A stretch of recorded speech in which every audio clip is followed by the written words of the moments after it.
Sejak kapan Saudari Olivia beribadah di Gemim Kristus Manado?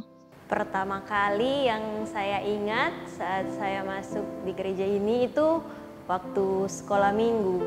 Mungkin usia TK sekitar 4-5 tahun.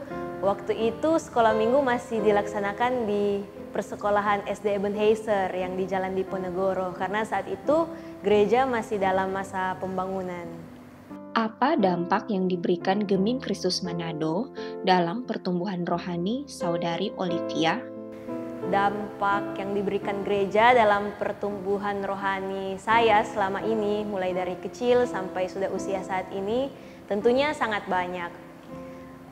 Karena adanya suatu persekutuan dan adanya komunitas, mulai dari sekolah minggu, mulai dari remaja hingga saat ini di usia pemuda.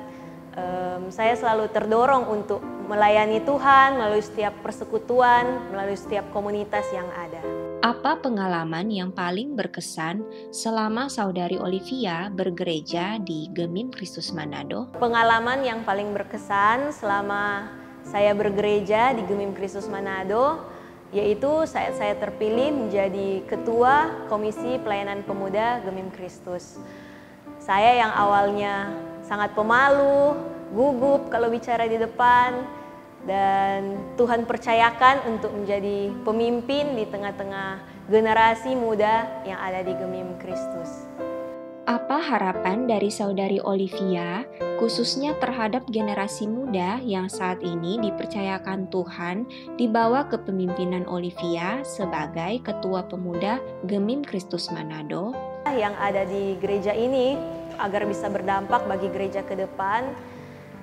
Kalau saya melihat saat ini generasi muda kebanyakan kurang tertarik untuk terlibat aktif di dalam gereja.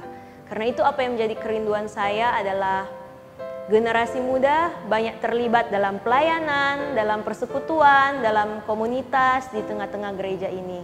Mari sama-sama kita bahu-membahu karena kitalah obor pembangunan masa depan gereja. Untuk mencapai harapan Saudari Olivia, apa kiat-kiat yang harus dilakukan? Ya, jadi kiat-kiat agar generasi muda tertarik untuk terlibat di dalam pelayanan di tengah-tengah lingkungan gereja. Yang pertama adalah gereja sendiri yang menciptakan suasana lingkungan yang mendukung anak-anak muda, yaitu salah satunya dengan terus mengikuti perkembangan zaman. Contohnya adalah dengan menjadi gereja yang go digital, go sosial media, dan lain sebagainya. Dan yang kedua, anak-anak muda didorong untuk terlibat dalam kelompok pemuritan yaitu Shine Community.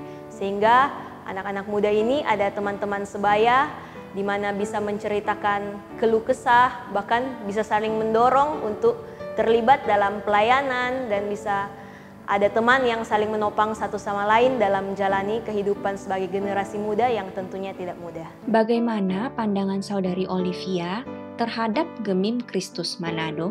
Gereja Gemim Kristus Manado adalah gereja yang penuh cinta dan kasih, gereja yang memuridkan, gereja yang menginjili, gereja yang bertumbuh dalam iman, dan gereja yang peduli kepada generasi muda.